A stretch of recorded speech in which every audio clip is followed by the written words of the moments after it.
நேற்று வீடியோட கண்டினியூட்டி தான் இந்த வீடியோ. நாங்கள் வந்து 6 டேஸ் பிளான் பண்ணி போயிருந்தோம். நாங்கள் எந்த ட்ராவல் கம்பெனியில் புக் பண்ணி போயிருந்தோம்னாக்க மதுரையில் உள்ள எஸ்ஓடிசி தாமஸ் குரூப்பில் தான் புக் பண்ணி போயிருந்தோம். அவங்க நல்ல ஐட்னரி 6 டேஸ்க்கு போட்டு கொடுத்துருந்தாங்க. நல்லா கம்ஃபர்டபுளாகவும் இருந்துச்சு.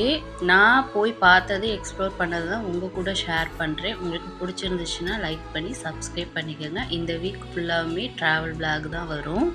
இவங்க நம்பர் வேணும்னாக்கா உங்களுக்கு ஃபஸ்ட் கமெண்ட்டில் பின் பண்ணுறேன். தேவைன்னா போய் செக் பண்ணிக்கோங்க.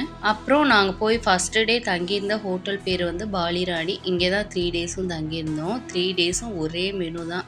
மார்னிங் பிரேக்ஃபாஸ்ட் கொடுத்துருந்தாங்க. மார்னிங் பிரேக்ஃபாஸ்ட் வந்து ஃப்ரீ தான். ஃபுட்டெல்லாம் கொஞ்சம் பரவாயில்ல, நம்ம ஊர் ஃபுட்டு மாதிரி இருக்காது, ஆனால் ஓகே தான். அப்படியே சாப்பிட்டுட்டு நாங்கள் கிளம்பிட்டோம் வெளியில் சுற்றி பார்க்குறதுக்கு. அன்னைக்கு டே வந்து எங்களுக்கு ரொம்பவே ஃபன் அண்ட் என்டர்டைனிங்காக இருந்துச்சு. நாளைக்கு ஒரு வீடியோவில் பார்க்கலாம். தேங்க்யூ ஃபார் வாட்சிங்.